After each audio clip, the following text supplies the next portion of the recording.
Oh, my beautiful souls, bright stars. This is Miss Human Tarot again. Formerly the Ruby Garnet Show, which was formerly the Miss Human Tarot, so it all works out, right? I'm Ruby. Let's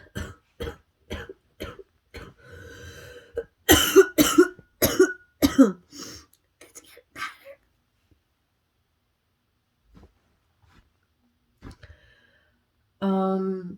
So on the show, I have talked about like psychic absorption. It's kind of like crowd surfing of sorts. Like your antennas are open, you're just picking up a lot of information, you're really sensitive to the environment you're in, the people you're around. And this can sometimes, like, if you're not using coping skills, can create a big, massive problem, which I was experiencing for a while because I was taking things really personally and I was getting frustrated and I was getting angry and resentful and even through the show, like sometimes I would do a little emotional dumping and I've been doing more emotional dumping with other people too because I feel like I'm just so overwhelmed. This is stuff that most tarot psychic people won't tell you. That we just want to look perfect on the outside. But this is why it's so important to use coping skills. Like, so I was trying to put my little boy to sleep, and while I was trying to put him to sleep, because I have this cough, I'm like desperate to get the cough to stop. I'm like looking for any coping skill to kind of like slow the coughing, so I don't wake him up. And there's a pressure point in my mouth, and so I've always had this weird natural tendency. My brain will float to things. And lately it's been floating to imagery of scenes and movies and things like that. What's her name? Calte? I was even thinking about Calte. Hi! And some of the things she'd said. And she has a very positive vibe, by the way. I like her a lot. And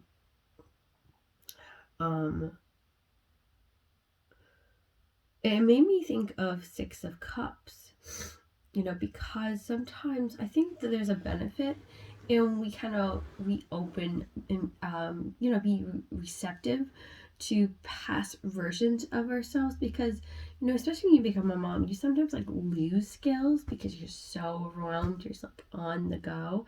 And I remember when I was a young person, like in my early 20s, I was like determined to develop coping skills and I worked really hard at developing skills. I was doing chanting, yoga, I was at least doing the basics of pressure points and meditation, crystals. Sometimes I still do my light therapy exercises. No, it's not light therapy, but it's like you focus on the light. And so when we kind of go backwards in time, we're receptive to a past version of ourselves. We can kind of reconnect to the things that used to work for us. Like when I was trying to put down my boy down, I started counting and I started reconnecting to the chant, which I hadn't done in a while.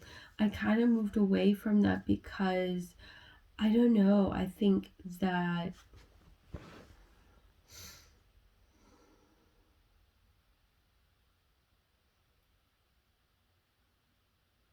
I thought like I would magically would have more time as a mom, and you really don't.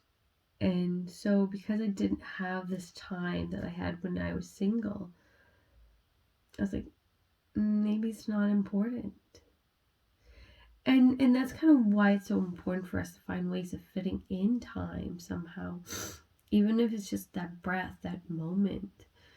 Pressing down on a pressure point in your mouth. There's one down here, and right here. And then even if we stick our tongue out like this, like right, and we got pressure points here. We have them here. We have glands here that sometimes you can rub if they're big, but you want to be gentle with them. We have pressure points everywhere.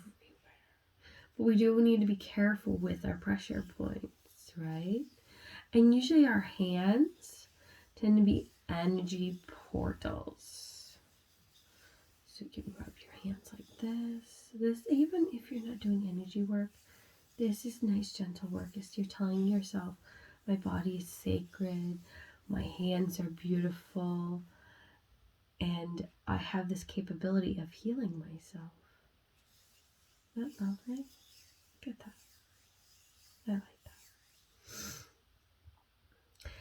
So we are going to do a little tarot, and then we're going to go into some working on the chant. If you feel like joining me, that's totally okay.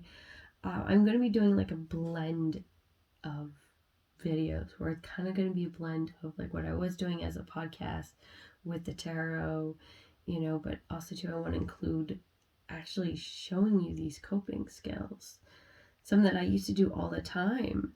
And I want to role model those things for you because I feel like it's not just, I think, if I get back into it, it'll have a positive impact on me and I'll have a positive impact on you. So first we have the Starseed Oracle. And I will talk to you about tarot stuff at the end of, so if you get to the end of this video, there's going to be a discussion about potential prizes later down the road. Man, that really...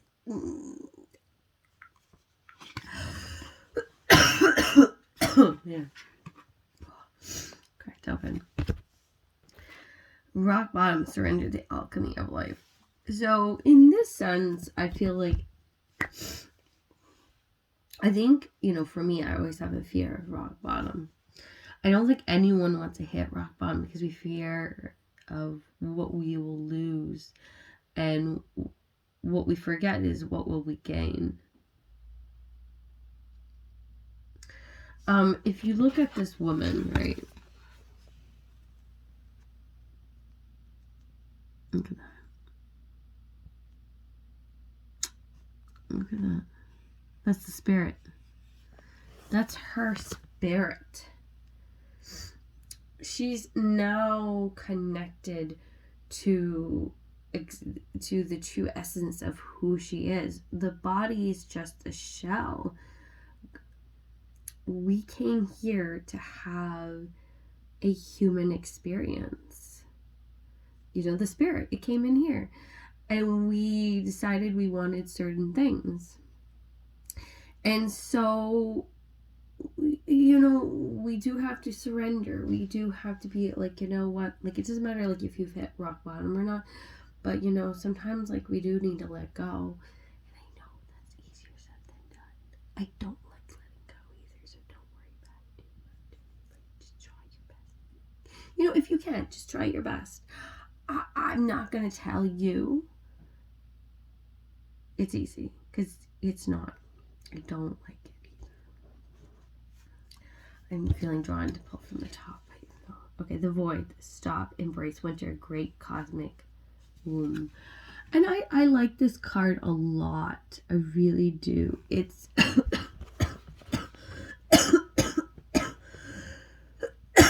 it reminds me a little bit, if you look, in all this darkness, there's still light. So yes, when winter comes, right, it can be very depressing. We feel trapped, we feel isolated, we can't go and do fun things. But this is usually a time to rest and to take care of ourselves. But also to recognize that even in winter there's light. There's good and positive things that occur in the times of difficulties. So we have to enjoy those things. I know, I get it, don't worry.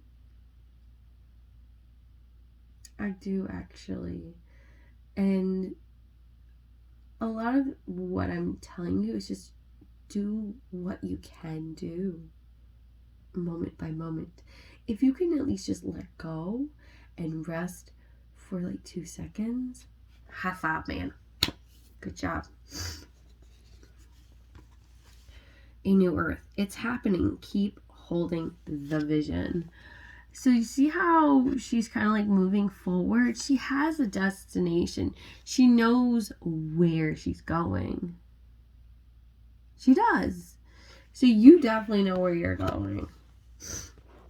And it's going to happen. It will happen. You know, and I think that's the marvelous part of it all. Wait, it's not yet time. There are things being woven. I'm going to be honest with you. This would drive me nuts too. But, you know, that's not necessarily a bad thing. I mean, just look, she's suspended, right? She can't enter the portal yet. She can't enter it yet. And there could be a very good reason for that. It could mean that you're waiting for a important download. It could mean that cooperative energies need to still be organized and finalized. That's okay. Because if you rush the process, it's not going to be as good as... You're just not going to go in that portal.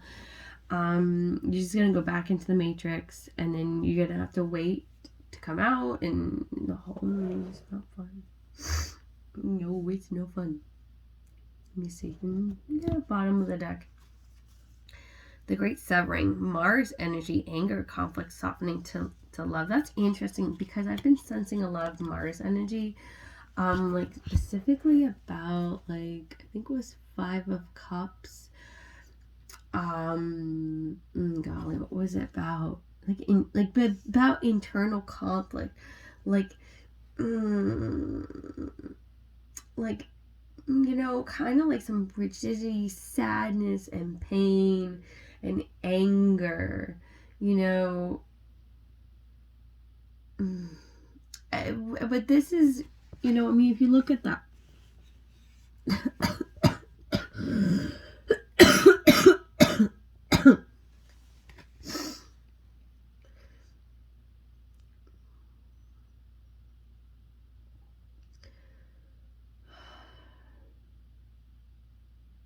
I'm just waiting for the coughing to stop.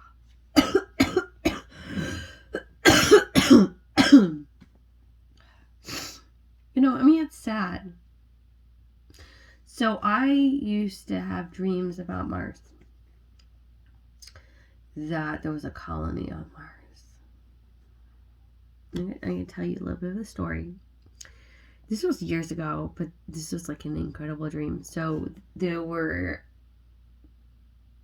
spacefarers that came from a different part of the galaxy. They came over, they landed on Mars, and it was a shit zoo where there was a lot of aggression and violence, like monsters, things like that. So they had to try to escape Mars. So it wasn't a very positive experience for them. But when they were leaving Mars, this one woman looked back because she actually enjoyed Mars. She had a good time on Mars. She didn't really want to leave, but they were going to Earth.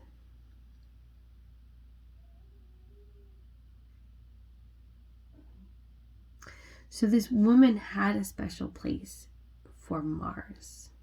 You know, tough environments. There are some people who enjoy the challenge, who love these environments because they're close to nature. And nature looks like different things to different people. Like there's different environments out there that we all excel in.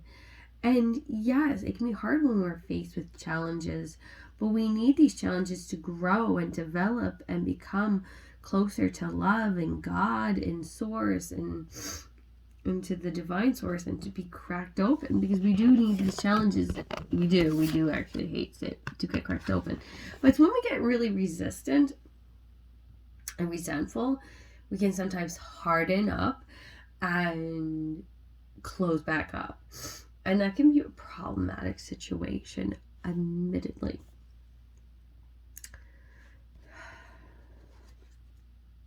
Starkeeper, cosmic ancestor, seed the light by staying grounded.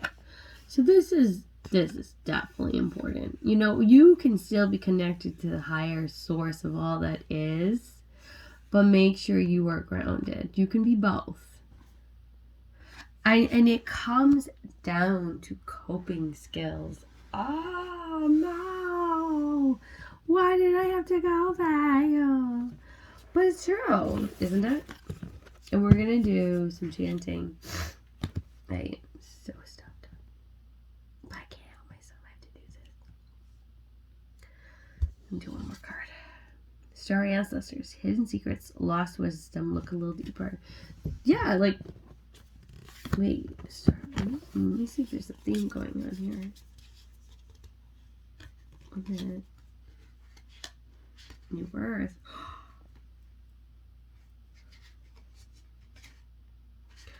Oh my god. New Earth. So the story I told you about, right? Star ancestors, hidden secrets, lost wisdom, look a little deeper. I'm wondering, for some weird reason, the phrase Pleiades just came through. I wonder if you are descended or reincarnated form of someone from the Pleiades neighborhood. Put in the comments down below what you think about that. Okay, we're gonna do our coping skill. If you don't like it, don't worry, you don't have to tune in. I'm not gonna take it personally. I'm not gonna take it personally.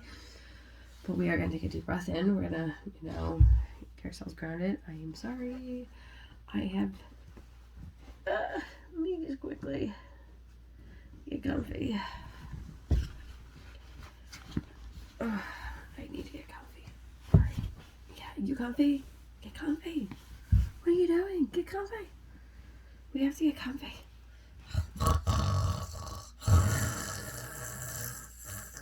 Didn't you know humor was a coping skill? Oh my god. That's what spirits keep telling me. It's like, you gotta laugh more. And I'm like, this is my laughing face. I'm not laughing enough, but it's okay. I'm trying. So we're gonna do a chant before you know what I used to like doing? I used to actually like rubbing my hands together, but I have prayer beads, but I forgot to bring them. But I would rub my hands all the time like this. And it's very soothing and comforting, and it helps you kind of get into that focus. But don't forget to breathe. I mean, if you can breathe.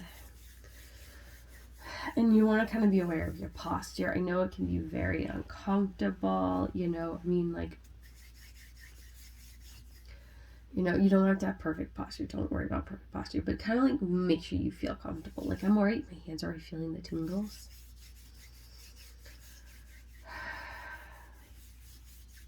Wait for the chant to start naturally. Nam-myoho Renge-kyo, Nam-myoho Renge-kyo, Nam-myoho Renge-kyo, Nam-myoho Renge-kyo, Nam-myoho Renge-kyo, Nam-myoho Renge-kyo, Nam-myoho Renge-kyo, Nam-myoho Renge-kyo, Nam-myoho Renge-kyo. And when you're chanting, you can always just try to imagine that you're seeing like a focus point. It could be like a white circle. Some people like to imagine things to help them stay focused on the chant, because when you struggle to focus on chanting, it's okay to use your brain. It's gonna be hard, and that's kind of why I started doing this in the very beginning of when I was chanting more. I needed something tactile to touch. And so I'd move the beads through my hands and I would count them and I'd go through it. So I go Nam-myoho Renge-kyo, move a bead, go to the next bead, Nam-myoho Renge-kyo, go to the next bead, Nam-myoho Renge-kyo.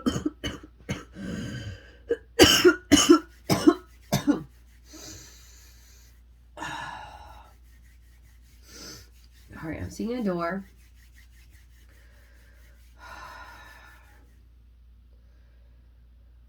And there's so many different chants you can go with. I'm doing the gross thing. Sorry, guys. Nam Yoho Renge Kyo. Nam Yoho Renge Kyo. That's not one of my chants.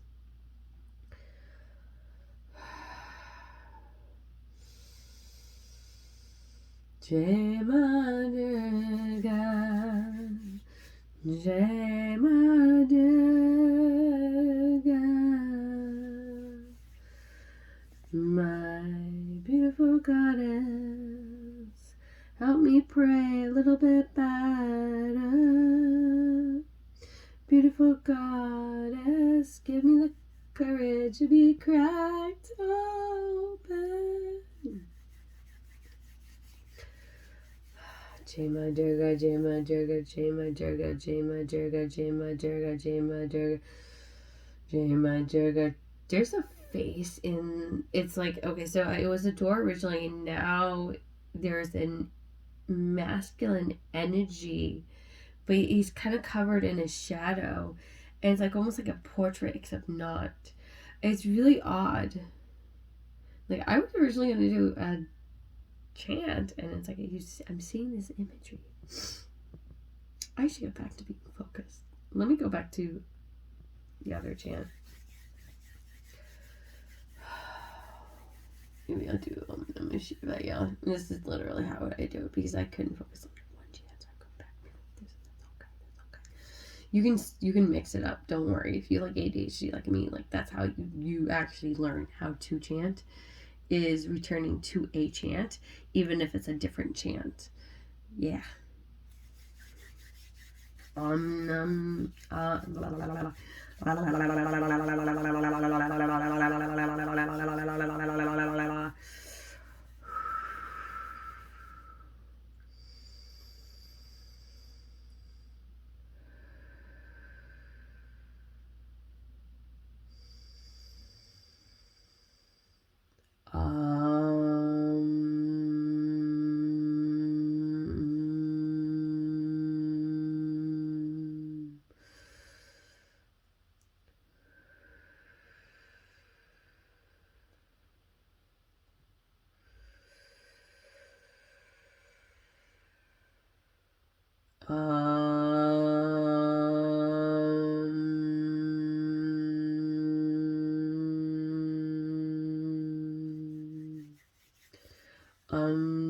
Myoho Renge Kyo.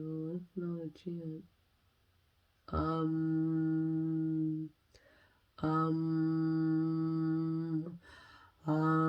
Namah Shivaya. Namah Shivaya. Namah Shivaya. Namah Shivaya. Namah Shivaya. Namah Shivaya.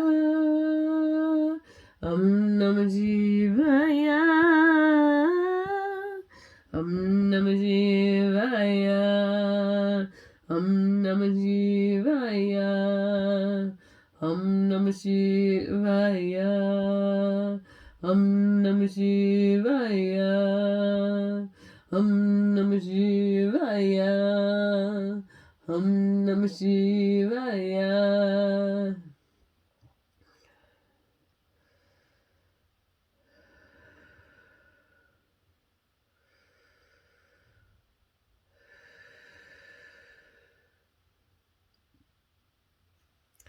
And that is chanting.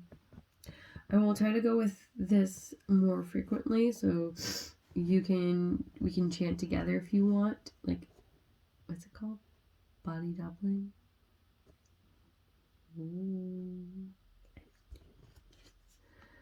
The golden children, inner child, tenderness, innocence, rare gifts. So remember how you're gonna get to your path? You're gonna get there, but you know what? Other people too are moving in the same direction as you are. And that's a very fabulous thing. It really is.